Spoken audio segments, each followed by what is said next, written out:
আন্দোলনের নামে রাজাকারের পক্ষ নিয়ে যারা স্লোগান দিয়েছে তাদেরকে চিহ্নিত করা হচ্ছে বলে জানিয়েছেন পররাষ্ট্রমন্ত্রী ডক্টর হাসান মাহমুদ। সকালে রাজধানীর তেজগাঁওয়ে ঢাকা জেলা আওয়ামী লীগ আয়োজিত এক অনুষ্ঠানে কথা জানান তিনি। যারা এই রাজাকারের পক্ষে স্লোগানের নেতৃত্ব দিয়েছে তাদেরকে চিহ্নিত করা হচ্ছে।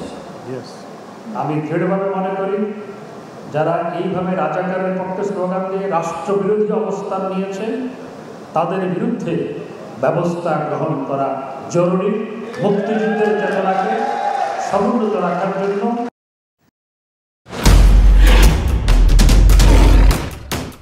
মাসুদ চেয়ারম্যান আপনি কি জানোস না?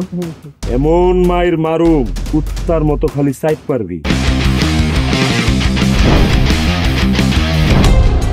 তুই যদি আমার বউ আস, তুই হবি রাজরানী আর আমার বউ টুনি বিবি তোর বান্দি। আমার সংসারটা কেন ভাঙতে সময় না? নিজের জামাই আটকা রাখতে পারেন না? কেমন বউ আপনি? কেলেঙ্কারির আর কি বাকি আছে? বদনাম তো শৈলেই লাগছে। আপনার প্রথম বউ কি আত্মহত্যা করছিল নাকি আপনি মারছেন?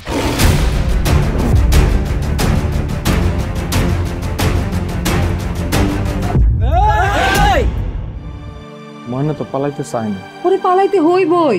ময়না রে, তুই আমারে মাফ করে দিস।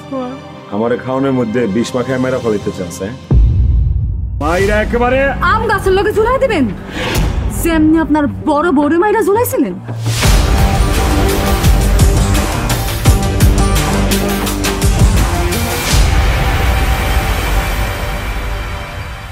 এখন জন্ম সনদ দিয়ে খোলো বিকাশ স্টুডেন্ট অ্যাকাউন্ট।